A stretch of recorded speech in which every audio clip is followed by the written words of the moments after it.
falar de certos assuntos que na verdade gera na gente um lugar de reflexão. Porque eu tenho para mim que a palavra de Deus, ela não está aqui para ficar punindo o nosso ego. Porque todas as vezes que nós nos encontramos com a verdade, que se ofende, é a mentira que construímos para ser. É o personagem que se ofende. É aquilo que decidimos, que decidimos atuar, que acaba se ofendendo. Porque a verdade, ela não veio para matar você, ela veio para matar aquilo que não é real.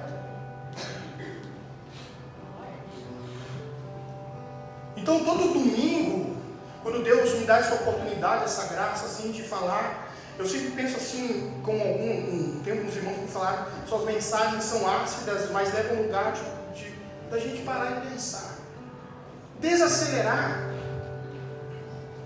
para entender os nossos caminhos e realmente olhar para dentro de nós mesmos e refletir, fazer uma reflexão. Eu falei uma coisa para a Déia muito interessante, eu disse, imagine se todo o espelho que você olhasse não refletisse somente o reflexo de sua aparência, mas refletisse a sua alma. Talvez muitos não teriam mais coragem de olhar na frente do espelho, porque não ia ser a tua imagem que ia ser refletida, mas a tua alma. Mas eu vejo uma graça de Deus, que o próprio Deus, com as suas verdades duras, ele encontra prazer em desconstruir aquele que eu finjo ser, para me levar ao plano original. O pecado, quando entrou no mundo, nos deixou em pedaços. E agora forçamos diversas vezes em construir uma imagem cuja palavra não sustenta.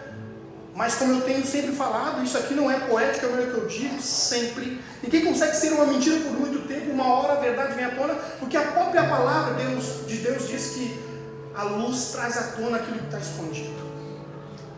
Não tem como, irmãos. Mas cedo ou mais tarde o fingir cansa, o atuar fica exausto, e o verdadeiro eu aparece.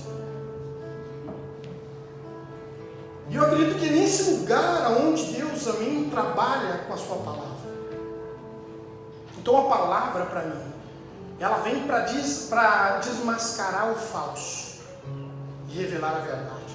Toda verdade revelada, ela gera um colapso existencial, mas gera um colapso com o personagem, não com o verdadeiro. Porque o verdadeiro em si tem conhecimento do falso que é. Então ele não machuca o que é verdadeiro, ele machuca o ego. A verdade, ela está confrontando o nosso próprio ego, aquilo que não somos. Eu tenho falado diversas vezes, e às vezes você pode parar e se perguntar, para e pensa comigo, porque diversas vezes, por mais que a gente está fazendo as coisas certas, com a intenção certa, alguns caminhos não estão ajustados, algumas rotas não são reparadas, algumas coisas não mudam, porque Deus tem falado forte no meu coração, eu falei sobre isso. Deus não pode abençoar uma mentira que você está produzindo. Ele abençoa na essência que você é, quando as luzes se apagam, quando os aplausos acabam. Não é o que tu demonstra ser, mas é o que você é no seu interior. É com aquele que Deus trabalha, é com aquele que Deus se revela. Eu tenho sempre falado, é quando você é o que você é, quando não tem ninguém te olhando. É quando você se encontra no silêncio da tua própria alma, no quarto fechado, que muitas vezes nem gente consegue mais ficar em silêncio, precisa ter barulho nos ouvidos, porque estar consigo mesmo é entrar em desespero. Mas eu te faço um desafio: 30 minutos no silêncio, sem nada, irmão, sem botar um louvor para romantizar o teu momento, onde você precisa silenciar as suas palavras e escutar exatamente o que a tua alma está necessitando. A gente já está ficando doido com um silêncio existencial, precisamos de alguma coisa, é TV ligada, é celular na mão, é uma confusão. E todas as vezes que nós nos encontramos no silêncio, corremos para ouvir alguma coisa, porque está no silêncio, uma alma se mostra, ou seja, ela revela as fontes, suas carências, suas feridas são reveladas no silêncio que se apresenta. Eu tenho falado sobre isso, irmão. Deus nunca pediu para a gente ser, Ele pediu para a gente existir. E talvez nós cansamos um pouco de ser. E talvez esteja aí uma boa bagagem das coisas não ter mudado, porque talvez você entre no espírito social, ou seja, você está, na verdade, vivendo um teatro quando as cortinas se abrem. Porque, como eu disse, medo de mostrar fragilidade está expondo fraqueza. Parece que se eu mostrar que sou fraco, entre os fortes, você desconsiderado. Para mim, o forte é o que não tem medo de revelar quem é. Que revela suas fraquezas, como todo ser humano. Ninguém é forte a vida toda, irmão. A gente cansa de ser forte, de fingir, não de ser verdadeiro. Porque quando você é verdadeiro, você está desconstruído, desprendido, livre de si mesmo. Eu vejo esse caminho da cruz, um lugar de reconstrução. O Deus que destrói para reconstruir. O Deus que tem prazer em esmagá-lo, mas Ele destrói para reconstruir o ser inteiro que você deve ser. Sem mentiras, sem falsas verdades. Então, Ele não se sujeita a abençoar e a negociar com as máscaras que nós decidimos aplicar para sobreviver. Ele trabalha com aquele cujo não está produzindo uma performance para mostrar, que se pega no silêncio da sua própria alma e chora dizendo: Deus, eu estou aqui, eu preciso que tu me ajude.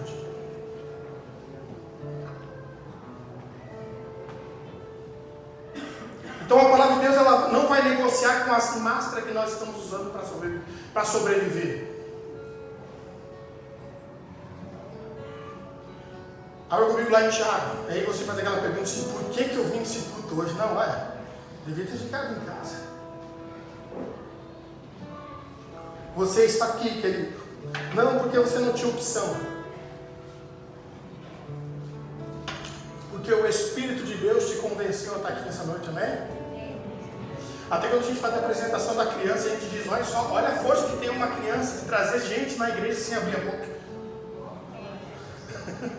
A criança não fala nada e traz pessoas que talvez ficaram muito tempo sem pisar na igreja. Mas Deus usa uma criança para falar verdades que talvez a gente nunca mais vai ouvir.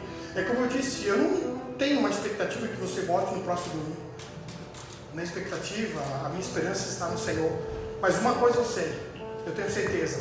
Hoje não somos uma igreja mais procurada, que estamos na lista dos mais desejados. Mas temos um compromisso com a verdade de Cristo que nos revela, que nos mostra. E talvez hoje não somos o procurado, os desejados, mas amanhã, talvez de um sistema em colapso, as pessoas vão dizer assim: ó, eu preciso de uma igreja que fale a verdade, porque eu estou cansado de que tudo vai dar certo. Amém, queridos? Então a palavra, ela não vai negociar com as máscaras que nós estamos usando. Então existe um Deus que vai nos desconstruir, Ele vai nos desmontar. Um Deus que desconstrói para reconstruir. Uma desconstrução misericordiosa. Vou elevar o nível. Uma demolição misericordiosa.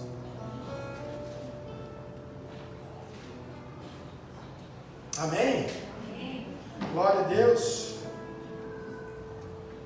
Tiago, capítulo 1, versículo, quero ler com você o versículo 8, eu vou ler isso aqui, depois eu quero construir mais com você aqui. Vamos lá. Bom, talvez hoje eu possa me estender um pouquinho, você me dá um pouquinho mais de tempo. Glória a Deus. Amém? Amém, Igor? Porque amanhã nós resolvemos no tatame, né? Qualquer coisa. Glória a Deus. Glória a Jesus. Tiago capítulo 1, versículo 8 diz assim: pois tem a mente dividida e é instável em tudo que se faz, ou em tudo que faz. Tiago 1,8: pois tem a mente dividida e é instável em tudo que faz. Tem a mente dobre, né? O homem dobre, de mente dividida. Aqui literalmente está falando de duas almas, está falando de duas vontades, de dois desejos, de alguém que não consegue ser, e anda na duplicidade, é duplo. Está falando isso. Está falando da instabilidade, amém, no caminho. Porque é isso, vive na duplicidade. Tá? Tem duas mentes, tem dois corações. Ao mesmo tempo que ele ama a Deus, ele tem prazer no mundo. Ao mesmo tempo que ele tem fé, ele ainda calcula. Então ele está falando aqui de duas personalidades. Eu acho interessante isso aqui. Porque Deus tem falado forte ao meu coração a respeito disso, que quando nós olharmos para a cruz, o primeiro passo de um cristão que quer Jesus é o negar a si mesmo. Então esse texto a gente não precisa nem puxar para ler, porque já sabemos, é decorado, porque a gente quando lembra da cruz, a gente lembra do negar. Eu acho interessante, eu gosto de construir aqui, porque ele não está falando de negar o diabo, amém? Satanás, ele está dizendo você. E eu elevo mais um nível aqui, com as minhas palavras, como se Deus dissesse assim: Israel, se for para calcular, tu é pior que o inimigo, porque ele já está condenado, já está destruído. É o teu eu, que muitas vezes é mais forte do que ele. Porque, eu não sei se você faz pergunta para o texto, mas eu pergunto, eu disse: Deus, por que o Senhor está falando de negar a mim mesmo e não negar o diabo? Ele dizendo: porque o diabo já é derrotado, o que você precisa derrotar é o eu que quer nascer todo dia. E formular falsas verdades para sustentar uma falsa espiritualidade. Porque o maior gigante não é Satanás com chifrinho, garfinho, não, irmão. É você. É o eu que renasce na ira. Eu acho muito interessante, porque quando Deus entra quando a gente entra no papel do sofrimento, que o sofrimento é leve e momentâneo, ou seja, o próprio amor nos leva a um caminho de sofrimento. Deus não tem prazer na dor, mas Ele tem prazer no que a dor pode revelar. Ele tem prazer na dor, mas quando a dor revela a verdade que somos.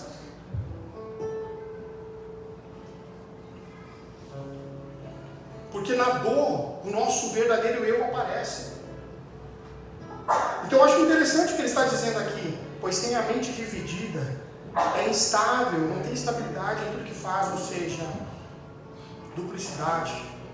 Deus nos pede para ter interesse de coração.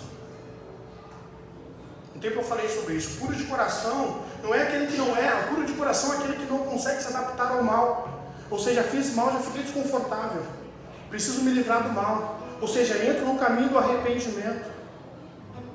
Por quê? Porque eu não me sinto bem com o mal que eu produzi. Lembra que Paulo diz aqui para nós romanos? Lembra? O bem que eu quero fazer eu não faço, mas o mal eu vivo fazendo. Quem vive nessa linha? Meu Deus, estou numa igreja perfeita. Todos nós, irmão. Todos nós. O bem que eu quero eu não consigo, mas o mal que eu não devo eu vivo fazendo. É numa luta diária. Eu acho interessante porque a verdade nos leva a um lugar que nós nos sentimos desconfortável. E é bom o desconforto porque mostra aquilo que não foi demolido e precisa ser demolido, desconstruído. Porque a única coisa que dói são as construções que ainda o Senhor não bateu com o martelo. E quando o martelo começa a bater naquelas falsas construções, o falso entra num processo de demolição. Por isso que dói. Por isso que dói. Eu não sei como a palavra trabalha em você, mas a palavra trabalha em mim de uma forma diferente. Não mostrando, como eu disse, o meu ego, mas trabalhando no meu interior, desconstruindo os personagens. Então, diversas vezes, o que nós estamos cansados é de ser as versões editadas. E Deus nos dá uma oportunidade de voltar ao recomeço, aos pés da cruz. Chegar lá e dizer: Deus, olha, cansei de ser vários. Cansei de ser vários, Jesus. Cansei de ser vários. Jeremias capítulo 23. Está vindo agora, fresquinho do céu, se eu não me esquecer. Glória a Deus.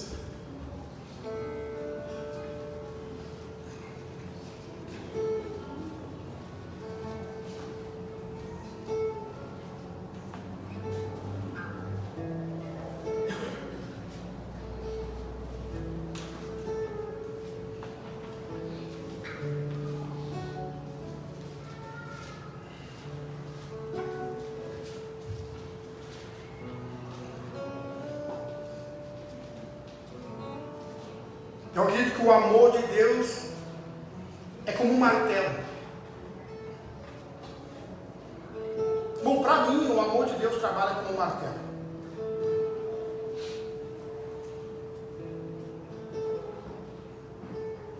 Jeremias capítulo 23, o versículo 29 diz assim. Jeremias 23, 29.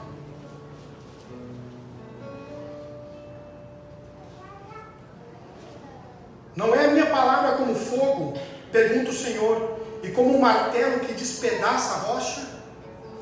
Interessante, amém, quando Jeremias, o profeta, está confrontando os falsos profetas, dizendo, eles estavam profetizando paz e prosperidade, vocês estão distorcendo tudo o que é.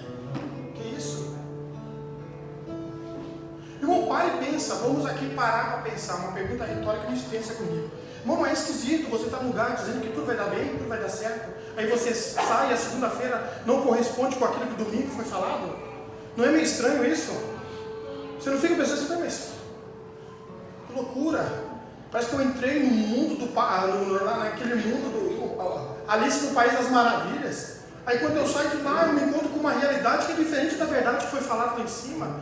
Que esquisito, lá era tão poético, tão romântico, eu até chorei, foi emocional. Mas agora eu chego na minha segunda-feira, é racional a coisa. Você nunca parou para se perguntar, irmão? Eu gosto muito de entrar nesse lugar, que eu penso e digo, mas que esquisito.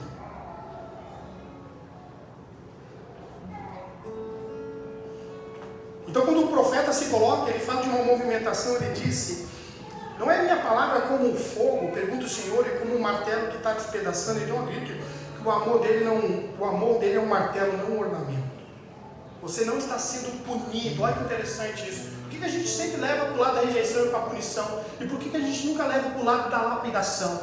Porque Deus não está te punindo, como eu disse, Ele não tem prazer na dor, Ele tem prazer no que a dor pode revelar. Então Deus não está nos punindo, Ele está nos lapidando. É um processo de lapidação, para que você fique da forma que Ele quer que você fique, porque você foi empedrado pelo pecado. Você foi despedaçado, ou seja, foi deformado. O pecado, ele vai deformando a gente. Isso que Jesus se apresenta, amém, e traz esse reino, que vai reconstruir o que o próprio Deus está desconstruindo na cruz. Então essa demolição tem uma graça, é uma demolição, amém, recheada de misericórdia. Deus fala para mim, você dá um passo de negar a si mesmo, de deixar de ser, ou seja, de atuar, de fingir, de usar máscara para sobreviver, e entrar nesse caminho da graça, onde a inteireza vai se apresentar, onde você será inteiro. Então Deus, Ele encontra prazer nos nossos fragmentos, porque é nele que Ele quer tratar com a luz. Porque a verdade vai tratando naquilo que somos. A graça vai nos ensinando. Então Ele nos destrói para nos reconstruir inteiramente. Então o primeiro passo é um colapso. O colapso é o primeiro milagre. Deus às vezes precisa despedaçar o que você chama de paz para libertar você do conforto que está te matando devagar. Vou repetir. Deus às vezes Ele precisa despedaçar o que você chama de paz para libertar você do conforto que está te matando devagar. Eu gosto muito de usar aquela passagem da lagarta que vai comer a planta onde Jonas está. Não, era só uma lagartinha, não fazia mal algum, mas matou. Que dava sombra à cabeça dele. A gente não cuida dos detalhes, Deus cuida. E eu vou para um lugar muito interessante para nós ganhar tempo, tá, queridos? Quando Jacó luta com Deus. Que bagunça! Será que o céu não sabia quem ele era? Porque quando ele entra num confronto, você lembra da história, amém? Nós lembramos da história. Quando ele entra num confronto, a gente faz uma pergunta: o céu não sabia quem ele era? Claro que o céu sabia quem ele era, mas ele não sabia quem ele era. Fingir ser seu irmão, enganador. O céu não tinha dúvida de quem ele era, mas naquela luta constante era para ele saber quem ele era. Havia um passo de confissão. Você lembra da história? Ele lutou. E a Bíblia diz que ele foi tocado em sua perna, foi ferido. E aquele ferimento gerou nele uma identidade. Agora vem para cá, a mãe disse assim: eu não vou perder a paz por causa de um botão. Eu disse: mãe, perder paz por causa de botão não é nada. Tem gente que perde. O pior é perder paz porque não sabe quem é. Botão é botão, irmão. Mas Jacó entra num confronto e eu estava pensando assim: será que o céu tinha dúvida de quem ele era? Não, o céu não tinha dúvida de quem ele era, mas precisava de uma confissão. Ele precisava confessar. Ele pergunta: como é que é o teu nome? Ele diz: Jacó. O céu não tem nenhuma dúvida de nos fazer pergunta, como se o céu não soubesse responder, como se o céu estivesse olhando para cá, ou ele dissesse assim: fala aí, ou seja, ele está falando. Não, ele não. Mas um poder de uma confissão restaura uma identidade danificada. Estava perdido em um monte de personagens, mas um pouquinho agora ele cai em si e diz: cara, lutei. A luta não era com o anjo, era com ele mesmo. Meu Deus. Deus feriu ele para identificar ele, para mostrar depois de um encontro com a verdade. Pode ter certeza, ela marca a tua vida e te fere no cotidiano. Jair saiu mancando. E todas as vezes que nós nos encontramos com a verdade, ela gera isso em nós. Um colapso existencial quando a gente entra no campo da mentira, ou quando a gente finge ser o que a gente não é. É aquela voz que o Espírito fala no teu ouvido dizendo: olha, você sabe que você não é essa pessoa.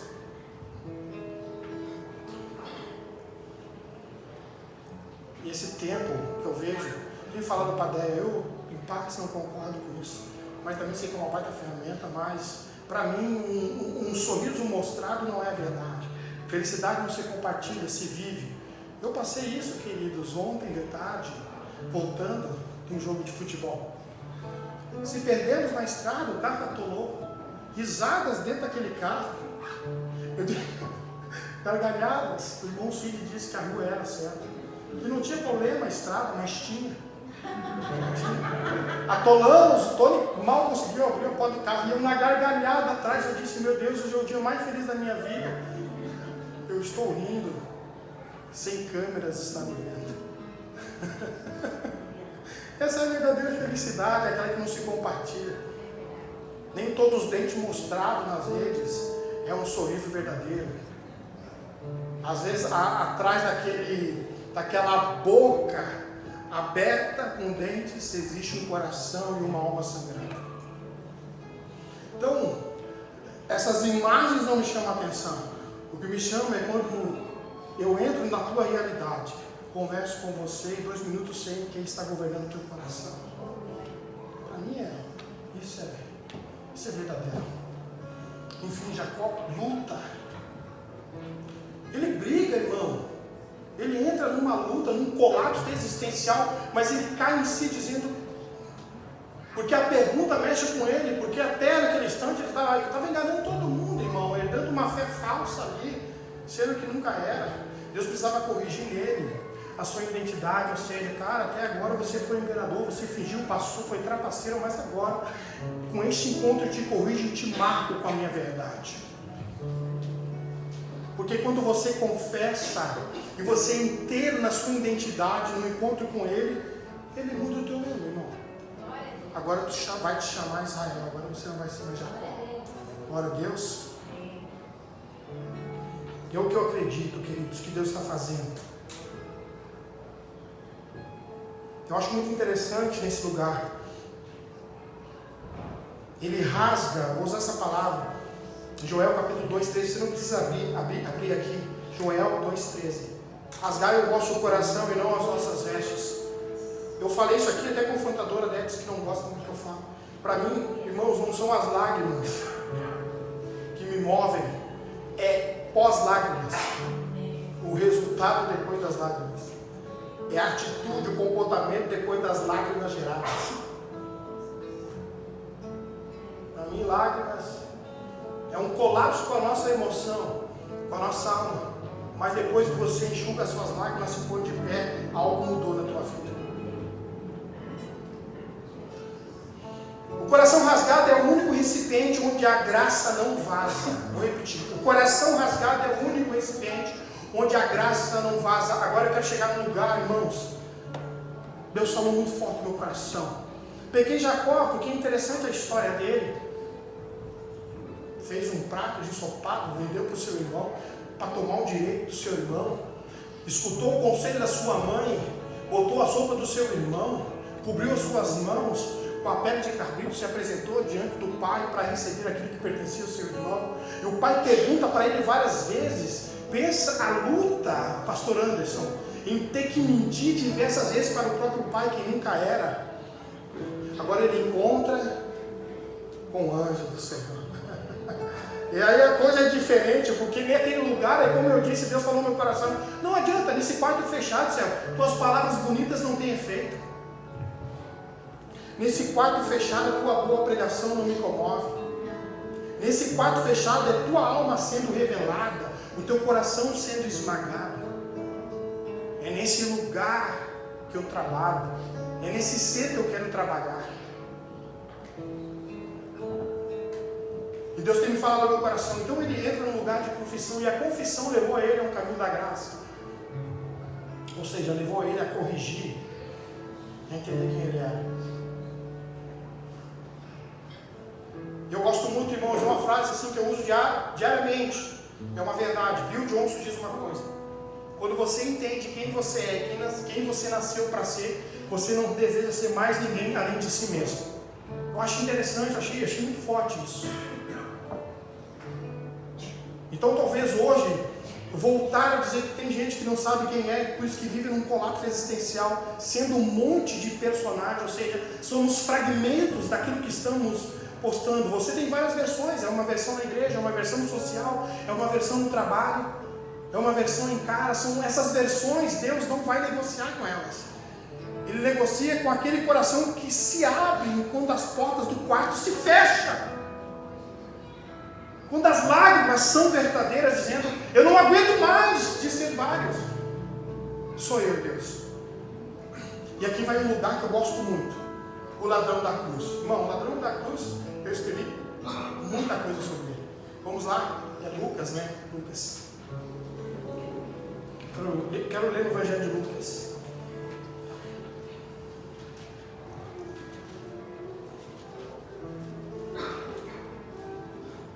Lucas capítulo 23.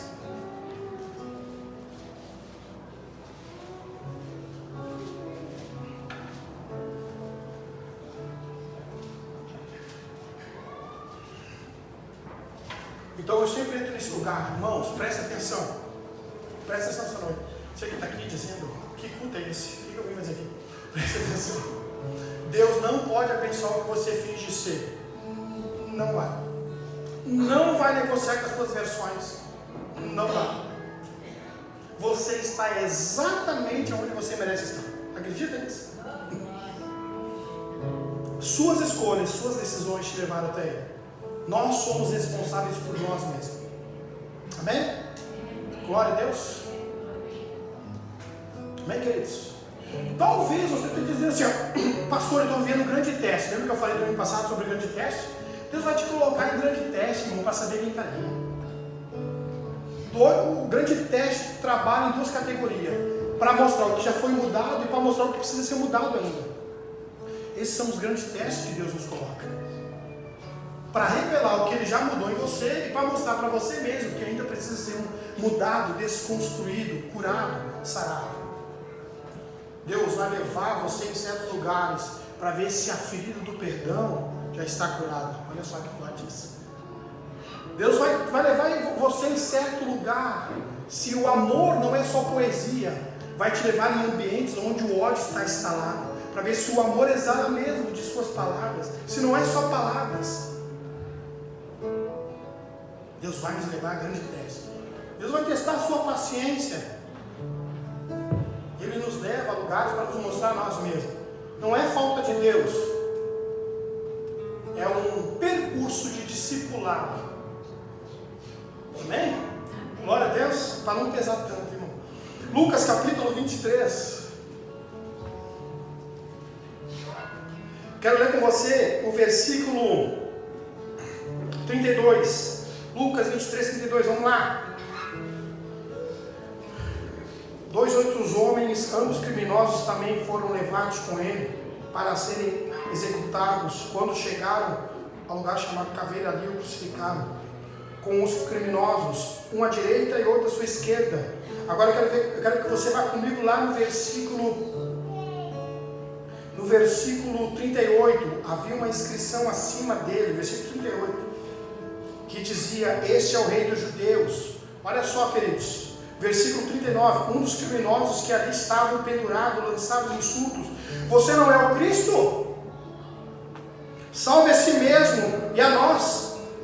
Mas o outro criminoso repreendeu, dizendo: você não teme a Deus. Bom, agora o outro criminoso está ali e diz assim: você não teme a Deus, nem estando sobre a mesma sentença? Nós estamos aqui sendo punidos com justiça, porque estamos recebendo o que os nossos atos merecem. Mas este homem não cometeu nenhum mal. Então ele disse: Jesus, lembra-te de mim quando entrares no teu reino. Jesus respondeu: eu lhe garanto, hoje mesmo estará comigo no paraíso. Glória a Deus. Nossa, irmão. Agora vai, segura aí. Deus sempre fala que quando a gente deve se apresentar a Ele com um coração sincero. E talvez nos ensinaram a montar um script religioso, e até as nossas orações muitas vezes estão cheias de aplausos, mas Deus gosta da inteireza do coração, da pureza do coração, das verdades que nós não falamos alto, são aquelas que a gente sussurra, porque se falar alto nos envergonhamos. Mas este homem, naquele lugar, entra numa lucidez, nessa última lucidez, talvez dominado pela dor. Eu gosto muito disso. A dor revela verdade. Agora ele olha para a sua própria vida e vê, amém, o estado que ele está, e ele disse: cara, nós merecemos estar aqui, mas existe um perfeito que está pagando pelo que não fez. Nós somos imperfeitos, estamos pagando pelo que fizemos. Perto de Jesus, ele olha de uma forma diferente, onde o coração dele se abre e a graça começa a dar força para que aquele coração bandido, danificado, cheio de maldade, começa a se arrepender diante dele. Ele assume a sua culpa. Na verdade, ele deixa de ter máscara e revela a sua própria verdadeira identidade ali. Jesus olha para ele e vê aquela inteireza, alguém que não tem nenhuma dificuldade de dizer quem é realmente. Ele reconhece a grandeza de Deus. Ele disse: sim, eu sei quem eu sou.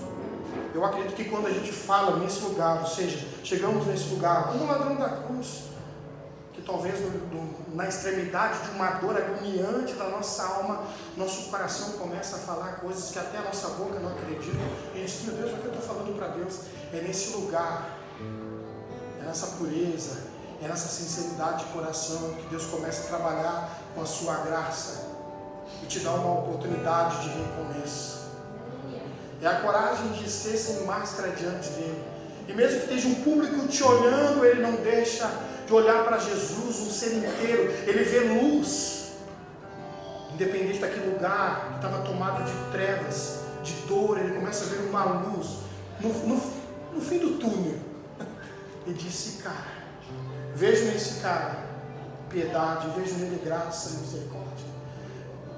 Talvez com seus olhos, eu gosto muito disso, ele corre para cima e vê uma placa dizendo: ele é rei, e diante do rei eu preciso me reverenciar, reconhecer. E se ainda existe uma oportunidade para mudar a minha vida, Jesus, se eu não entrar lá, pelo menos lembra de mim. Olha que coisa boa isso, irmão. Eu gosto muito disso, porque ele diz assim: pai, eu sei que eu não sou digno de estar, mas então assim, ó, quando o Senhor entrar, lembra de mim.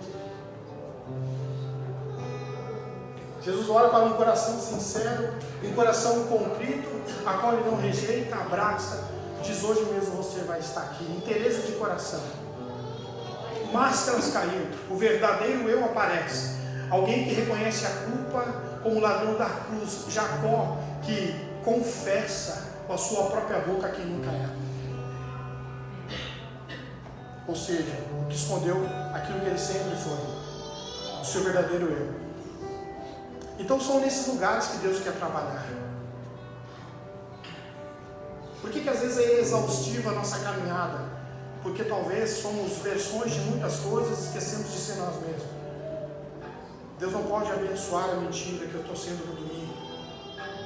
Nem a segunda do personagem que eu monto no trabalho.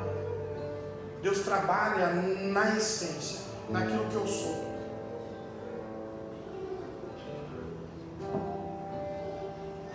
A cruz fez isso.